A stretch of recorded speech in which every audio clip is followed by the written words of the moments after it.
Hello दोस्तों, आज हम लोग पढ़ने वाले हैं कक्षा 10वीं का अध्याय 1 बहुपद। तो सर्वप्रथम हम लोग जान लेते हैं कि बहुपद का परिभाषा क्या होता है। बहुपद ऐसे बीजीय व्यंजक जिसमें चर का घात एक धनात्मक पूर्णांक या पूर्ण संख्या हो, बहुपद कहलाता है। जैसे x square plus 2, 2x square plus 3x plus 7, x cube minus 2x square plus 4x plus 1। तो हम लोग यहाँ बोल रहे हैं पूर्ण संख्या या धनात्मक पूर्णांक संख्या। तो पूर्ण संख्या होता क्या है देख लेते हैं। पूर्ण संख्या तो जो गिनती की संख्या होता है उसमें जीरो को यदि हम लोग ऐड कर देते हैं तो उसे बोलते हैं हम लोग पूर्णांक संख्या। तो यहाँ हम लोग उदाहरण में देख सकते हैं एक्स का घात क्या है, 2 है। 2 क्या है, यहाँ एक पूर्ण संख्या है। यहाँ 2 का घात दिया नहीं है, लेकिन यहाँ 2 हमेशा जो चर पद होता है उसका घात हमेशा 0 होता है। यहाँ देख सकते हैं एक्स का घात 2 है, यहाँ देख सकते हैं एक्स का घात 3 है। तो हम लोग यहाँ जानेंगे कि बहुपद किसे बोलते हैं। तो बहुपद कैसे पहचाने या बोल सकते हैं कि कौन सा बहुपद है कौन सा बहुपद नहीं, उसके लिए हम लोग क्या करेंगे। यहाँ कुछ उदाहरण देखते हैं। 1/x बहुपद है या नहीं। तो 1/x बहुपद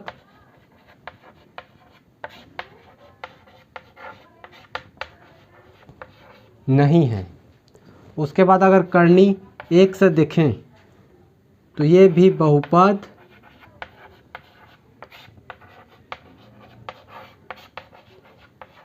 नहीं है, क्योंकि यहाँ देख सकते हैं 1/x को यदि हम लोग x को ऊपर ले जाएं तो ये हो जाएगा 1 से इनवर्स, जो कि क्या है -1 है।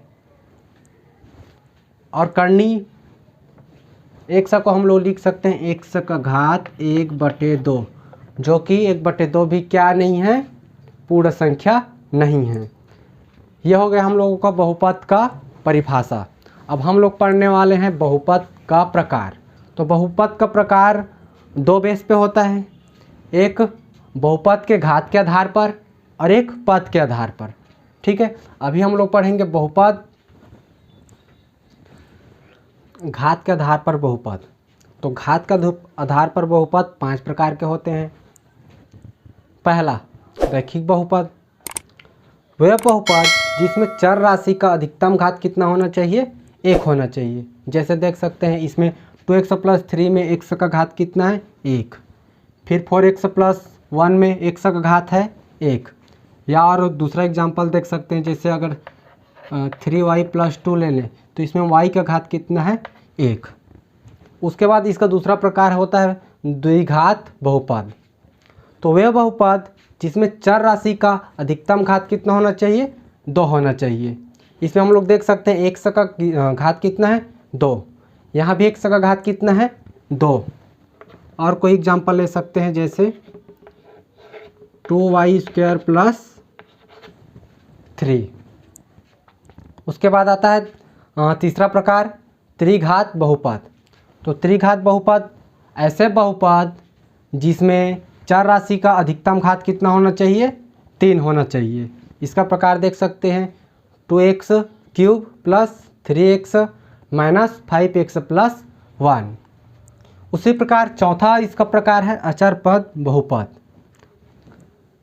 अचर पद बहुपद वे बहुपद जिसमें चर का अधिकतम घात 0 हो। जैसे x का घात यहाँ 0 है, यहाँ 4x का घात 0 है, यहाँ 2y का घात 0। मतलब ये बोल सकते हैं कि जो गिनती का संख्या होता है 1 2 3 4 5, वो सब हमारा अचर पद बहुपद कहलाता है। उसके बाद देखेंगे हम लोग शून्य बहुपद। तो वे बहुपद जिसमें अचर का सभी गुणांक 0 हो। जैसे यहाँ देख सकते हैं कोई बीजीय व्यंजक ले लेते हैं, x square plus x plus 1। तो इसमें यहाँ x स्क्वायर का जो गुणांक है वो 0 है, यहाँ x का भी गुणांक 0 है, यहाँ 1 का भी गुणांक 0 है। तो इस प्रकार घात के आधार पर बहुपद 5 प्रकार के होते हैं। अब यदि हम लोग इसके पद के आधार पर देखा जाए तो पद के आधार पर बहुपद 3 प्रकार के होते हैं। ठीक है, पद के आधार पर बहुपद 3 प्रकार के होते हैं। पहला एक पदीय बहुपद जिसमें केवल एक ही पद हो। फिर दूसरा होता है द्विपदीय बहुपद जिसमें केवल 2 पद हो। और तीसरा होता है त्रिपदीय बहुपद जिसमें 3 पद हो। इन पदों को जानने के लिए हम लोग जो गणितीय संक्रिया है प्लस माइनस है उससे भी पता कर सकते हैं। जैसे यदि इन दोनों के मध्य एक प्लस या एक माइनस का चिन्ह है तो 2 पद हो गया। अब यदि 2 रहेगा, 2 चिन्ह एक साथ तो 3 पद होगा। जैसे यहाँ देखते हैं इसमें 3x² प्लस x माइनस 3 में यहाँ एक प्लस और एक माइनस है, मतलब यहाँ टोटल 3 पद है। उसके बाद यहाँ देखो जो 2x प्लस 3 होल स्क्वायर है, ये क्या द्विपदीय है या नहीं? तो देखने से लगता है कि ये द्विपदीय है, लेकिन जबकि ये द्विपदीय नहीं है। जब इसको हम लोग प्रसार करेंगे या फार्मूला में रखेंगे तो ये हो जाएगा a का वर्ग, मतलब हो जाएगा 4x²। फिर होता है 2ab, तो 2ab तो ये हो जाएगा 12x। फिर हो जाएगा ये b का वर्ग मतलब 9। तो यहाँ देख सकते हैं कितना पद मिला हमें, 1 2 3। अर्थात जो अगर पावर के रूप में रहेगा कोई बहुपद तो क्या होगा, त्रिपदीय होगा। उसको हल करके देख के हम लोग पता लगा सकते हैं। फिर हम लोग पढ़ेंगे बहुपद की घात। तो बहुपद के चर राशि की अधिकतम घात को ही हम लोग बहुपद की घात बोलते हैं। जैसे यहाँ हम लोग ऊपर में त्रिपदीय बहुपद देखे 3x² प्लस x माइनस 3। इस पूरे बहुपद में x का अधिकतम घात कितना है, 2। तो यही 2 हम लोगों का बहुपद की घात कहलाएगा। इसमें देख सकते हैं 2x² माइनस 4x प्लस 6 है। इसमें बहुपद का अधिकतम घात कितना है, 2। यही 2 बहुपद का घात कहलाएगा। उसके बाद होता है बहुपद के बहुपद के शून्यक। तो चर राशि के जिस मान पर बहुपद का मान शून्य हो जाता है उसे बहुपद का शून्यक कहते हैं। जैसे कोई एक बहुपद दिया गया है 3x² माइनस 5x प्लस 2। अब x के जगह में या x का वैल्यू कितना रखें कि पूरे बहुपद का मान हमें 0 मिल जाए। तो मान लेते हैं x बराबर हम लोग रख के देखते हैं 1। तो यदि मैं x के जगह में 1 रखूँ तो यहाँ